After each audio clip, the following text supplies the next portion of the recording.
안녕하세요. 인생의 반은 삶에 얻은 정보를 인생의 남은 반 동안 공유하고 싶은 라스트하프입니다.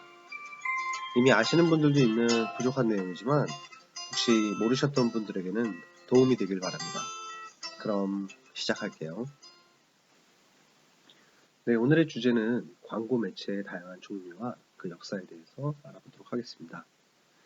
자, 광고는 저희가 지난 시간에 알아본 것 같이 어떤 내용을 널리 전달한다는 뜻입니다. 그럼 이런 내용을 전달하기 위해서는 그 내용이 실리는 매개체가 필요한데요. 광고 매체의 사전적 의미를 봤을 때 광고 매체란 중매 매자와 몸체자를 쓰고 있습니다. 즉, 광고를 실어 전달하는 수단을 얘기합니다. 광고를 하시는 분들이라면 많이 들어보셨을 텀이죠. ATL, Above the Line입니다.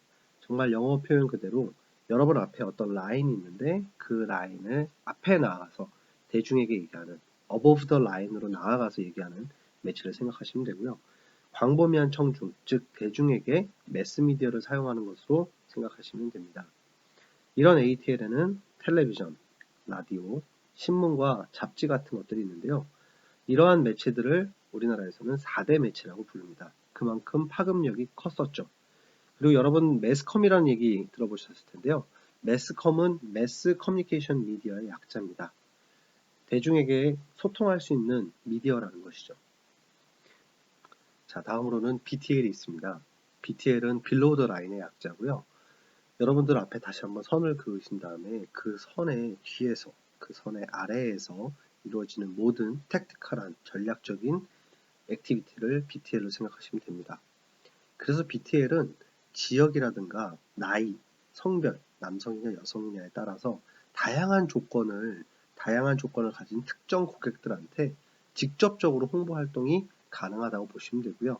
이런 것들의 종류에는 5개 광고, 우송, 이벤트, POP 등이 있습니다. 각각에 대해서 자세히 알아보도록 하겠습니다. 5개 광고는 집 옥자, 밖 외자를 써서 집의 바깥에서 일어나는 많은 광고고요. 영어로는 Outdoor Advertising 아니면 Out of Home, OOH라고 많이 부릅니다. 이런 거에는 어떤 것들이 있을까요? 첫 번째로 간판 건물 옥상이나 외벽에 있는 전광판이 있겠죠. 그리고 네온 사인도 여기에 들어갑니다. 두 번째로 애드밸런이 있습니다. 이런 식의 애드밸런도 있지만 한국에서 많이 쓰는 거는 풍선을 띄워놓고 그 풍선 밑에 길다란 천에다가 내용을 쓰는 현수막을 걸어두는 방식들도 많이 사용을 하고 있고요. 여러분들이 매일매일 버스를 타거나 택시를 탈 때 사용하는 정류소, 공항에도 이러한 5개 광고들은 설치되어 있습니다. 이렇게 고정형 5개 광고도 있지만 지하철에 있는 스크린도어라든가 버스 바디와 택시 바디 이렇게 이동형 수단에도 5개 광고는 존재할 수 있습니다. 다음으로 우송 광고입니다. 우송하면 조금 낯설 거예요. 우편을 보낸다는 광고예요. 그래서 DM은 많이 들어보셨죠? 다이렉트 메일. 다이렉트 메일이 바로 우송 광고고요. 이거는 말 그대로 우편을 개인한테 직접 보내기 때문에 광고 경비는 비싸요. 하지만 받는 사람과 1대1의 관계 구축이 가능하고요. 많은 내용을 우편에 넣어도 돼요. 하지만 제약이 그렇게 많지가 않아서 많은 내용을 넣을 수 있는 굉장히 유효한 판촉 수단의 하나죠. 근데 이제는 사실 뭐 환경 오염도 있고 그다음에 이렇게 종이로 출력해서 보내는 것들을 사람들이 집에서 잘 받아보지 않고 또 그냥 버리는 경우가 많기 때문에 EDM, Electronic Direct Mail이라고 이제 이런 새로운 형태의 이제 우송 메일이 인터넷이 보급되고부터는 계속적으로 있어 왔죠. 그래서 여러분 왼쪽 같은 이미지를 볼 수 있듯이 어떤 홈페이지에 가서 여러분들 계속 저희 홈페이지에 있는 정보를 그 소식을 업데이트 받고 싶으시면 여기에 여러분들의 이메일을 넣고 구독, 그렇죠. 저희 채널도 구독, 여기에서도 구독 해서 구독을 하시면요. 오른쪽에 있는 제 메일함처럼 따뜻한 하루나 사이언스 타임즈, 국립국어원 이런 곳에서 매번 정해진 시간에 그 홈페이지나 그 회사의 소식들이 제 이메일로 전달이 되게 됩니다. 그 다음으로는 이벤트가 있는데요. 이벤트는 일정한 기간 동안만 특정 장소에서 직접적인 참가를 유도하고요. 체험을 통해서 공감을 확대하는 행사라고 보시면 됩니다. 어떤 것들이 있냐면 코엑스나 킨텍스, 백스코, 부산에 있는 백스코 같은 곳에서 전시회가 열리고요. 사실 전시회는 여기에서만 열리지는 않습니다. 굉장히 많은 곳에서 열리는데 그냥 대표적으로 생각나는 것들을 정리해봤고요. 그 다음에는 박람회가 있습니다. 박람회에서는 다양한 정보들을 얻을 수 있고 지식 기반의 교류들이 활발하게 일어나게 되고요. 그리고 다양한 페스티벌이 이루어지는데요. 유명한 락 페스티벌로는 지산 락 페스티벌, 지금은 지산하고 안산밸리 두 군데로 나눠졌죠. 그리고 인천에 있는 펜타포트 락 페스티벌, 부산에 있는 국제 락 페스티벌, 서울에서 열리는 울트라 뮤직 페스티벌 UMF 등의 페스티벌이 있고요. 그 다음에 재즈 같은 경우는 서울 재즈 페스티벌이 매년 열리고 있습니다.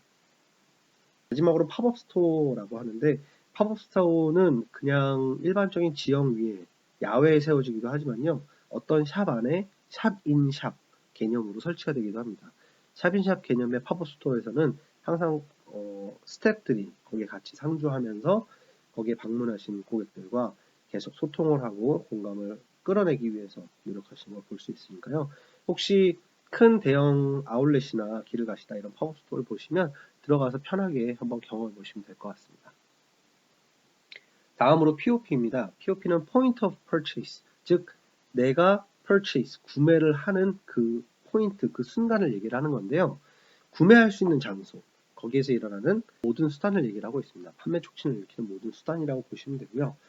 요즘에는 POSM, Point of Sales Material이나 리테일 마케팅, 셔퍼 마케팅으로도 불리고 있습니다. 여러분들 매장에 갔을 때 보이시는 이런 다양한 문구들, 50% 세일합니다, 스페셜 프라이스예요, 핫 오퍼예요, 하나 사시면 하나를 더 드려요, 지금 얼마를 세이브하세요, 얼마를 할인받으세요, 이런 모든 문구들이 POP, POSM, 리테일 마케팅의 일환이라고 보시면 될 것 같습니다. 자, 다음으로 디지털 마케팅이 있습니다. 디지털 마케팅은 사실 여기에서 간단히 소개하고 넘어갈 수 없을 정도로 방대한데요. 뒤에서 다양한 내용들을 다시 한번 짚어드리고요. 나중에 디지털에서 특히 프로그래머틱 바잉이라든가 GDN, 구글 디스플레이 네트워크를 통해서 디스플레이 광고를 사는 법, 그 다음에 동영상 광고가 올라가는 방법들에 대해서 설명을 드리도록 하겠습니다. 디지털은 기본적으로 정교한 타겟팅이 가능해요. 여러분들이 인터넷을 쓰시거나 모바일을 쓰실 때 여러분들의 쿠키를 모읍니다. 그렇게 쿠키를 모으고 그런 다음에 여러분들이 관심 있어 할 만한, 그리고 여러분들이 실제 방문했거나 여러분들이 검색한 키워드를 기반으로 해서요, 여러분들 같이 특정 고객들한테 메시지를 전달할 수 있는 게 디지털 광고의 가장 큰 장점이라고 보시면 될 것 같습니다. 디지털 광고에는 왼쪽에 보시는 것처럼 배너 광고가 있고요. 배너 광고는 그 특정 제품이나 서비스의 정보를 전달하면서 클릭을 하면 랜딩 페이지, 즉 배너를 클릭했을 때 여러분들을 다음 페이지로 인도해주는 역할을 한다고 보시면 될 것 같습니다. 그 다음으로는 팝업 광고가 있습니다. 팝업 광고는 초기에는 굉장히 선호도가 높았어요. 왜냐하면 즉각적으로 창이 출력되고 그렇게 새롭게 생긴 창으로 많은 정보들을 전달할 수 있었기 때문에 팝업 광고도에 대한 선호도라든가 의존도가 높았는데, 지금은 사실 팝업 광고가 많이 지양되고 있는 이유가 소비자의 어떤 경험을 해치는, 유저 인터페이스를 해치는 하나의 요소가 될 수 있고요. 사실 모바일을 많이 사용하실 때는 팝업 광고를 띄우기가 어떤 기술적으로 쉽지 않기 때문에 팝업 광고들은 많이 줄어드는 추세라고 보시면 될 것 같습니다. 그리고 그 다음으로 소셜미디어가 있습니다. 소셜 네트워크 서비스인 SNS에는 페이스북을 시작으로 트위터, 인스타그램 같은 다양한 채널들이 있는데요. 페이스북이나 트위터, 인스타그램에서 각각의 채널이 보여주는 트렌드가 계속 바뀌곤 있지만 기본적으로는 사람들이 와서 소통하는 플랫폼 안에 다양한 광고들이 이루어지고 있다고 보시면 될 것 같습니다. 네, 마지막으로 여러분들이 유튜브에서 동영상을 보실 때 앞에나 뒤에 혹은 중간에 나오는 광고들 있죠? 그런 영상 광고들의 포맷이 있다고 보시면 될 것 같습니다. 마지막으로 인플루엔서는 영향을 미치는 사람들이라는 뜻인데요. 인플루엔서 마케팅이라고 해서 브랜드 앰버서더를 많이 만들어내는 광고 활동을 합니다. 여기서는 온라인, 오프라인의 영향력을 지닌 사람, 그리고 이들을 통해서 직간접적인 광고들이 있을 수 있고요. 사실상 이 광고를 보시는 여러분들을 포함한 모든 분들이 인플루엔서가 될 수 있습니다. 그래서 인플루엔서가 되는 법들은 여러분들이 열심히 온라인이나 오프라인 상에 활동을 해서 여러분들 개개인의 네임 밸류, 여러분들 개개인이 브랜드화돼서 파워블로거가 되시든지 아니면 페이스북에 유명한 채널이 되시든지 인스타그램에 굉장히 많은 팔로워를 몇만 명, 몇십만 명 거느리고 있는 인스타그래머라면 여러분들도 인플루엔서가 될 수 있다는 거죠. 이런 인플루엔서들을 활용한 마케팅이 바로 인플루엔서 마케팅입니다. 이런 인플루엔서들을 활용하는 마케팅들이 많이 있고요. 그래서 인플루엔서도 하나의 채널로서 정리를 해봤습니다. 자, 도움이 되셨나요? 마치기 전에 제가 매체들의 역사에 대해서 간단하게만 말씀드리겠습니다. 이미 아시죠? 1660년 독일의 라이프치커 차이퉁겐에서 세계 최초의 일간신문을 발행을 했고요. 그 다음에 1731년에는 영국의 E. 케이브가 발간한 젠틀맨스 매거진이라는 잡지가 나옵니다. 잡지는 신문 이외의 정기 간행물을 뜻하고요. 신문이 아닌 다른 형태로 정기적으로 나오는 정기 간행물을 잡지라고 하는데, 이 영어는 란더인 매거지안에서 비롯된다고 합니다. 그 이후에 1894년에 이탈리아의 물리학자 굴리엘모 마르코니가 라디오를 개발하게 돼요. 그리고 2년 뒤인 1896년 6월 달에 영국 정부로부터 무선 전신이라는 특허를 획득합니다. 무선으로 전신을 보내는 거죠. 와이어리스 텔레그래프에 대한 특허를 획득하게 되고요. 1925년에는 텔레바이저라는 기계식 텔레비전이 발명되게 됩니다. 그리고 이걸 발명한 이제 베어드의 설득으로 1929년에서는 세계 최초로 BBC에서 브리티시 브로드캐스팅 코퍼레이션에서 세계 최초로 텔레비전 방송에 대한 실험을 실시하게 됩니다. 그 이후에 1937년에 벨 연구소의 조지 스티비치가 이진법을 사용하는 최초의 전자식 디지털 계산기를 발명하는데요. 이 디지털 계산기의 발명 이후에 비약적인 과학의 발전으로 1944년에는 하버드 대학 교수인 에이컨이 IBM사의 후원을 얻어서 우리가 최초의 컴퓨터로 부르는 마크 1을 제작을 합니다. 근데 왜 마크 1을 못 넣냐? 저작권과 여러 가지 문제들로 인해서 사진을 구할 수가 없었습니다. 그래서 여기 사진 한 거는 1946년 미국에서 개발된 콜로서스와 애니악이고요. 애니악은 사실 군사적인 목적으로 많이 사용이 되고 최초의 프로그래밍이 가능한 범용 컴퓨터로 알려져 있습니다. 이후 1970년대 말부터 개인용 컴퓨터가 보편화됐는데요. 일본에서 토시바 T1100이라는 휴대가 가능한 노트북을 만듭니다. 정식 명칭은 노트형, 노트북 사이즈, 여러분 쓰는 노트 있죠? 노트북 사이즈, 퍼스널 컴퓨터, 노트형 퍼스컴이고요.